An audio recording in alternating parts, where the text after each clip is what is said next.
Hey guys, Suffolk Ghost Immobiliser Northwest and Autostyle. We've got a brand new BMW 5 Series 530D that we've just put a Ghost Immobiliser in. You can see it working in here.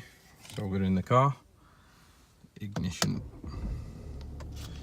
on, and we've got the engine started. Put it into gear, the engine's going to switch itself off and the car's not going to start.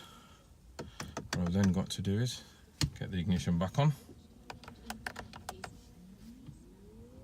put the cord in, and you see the hazard lights flash twice, and this time it'll let me start it up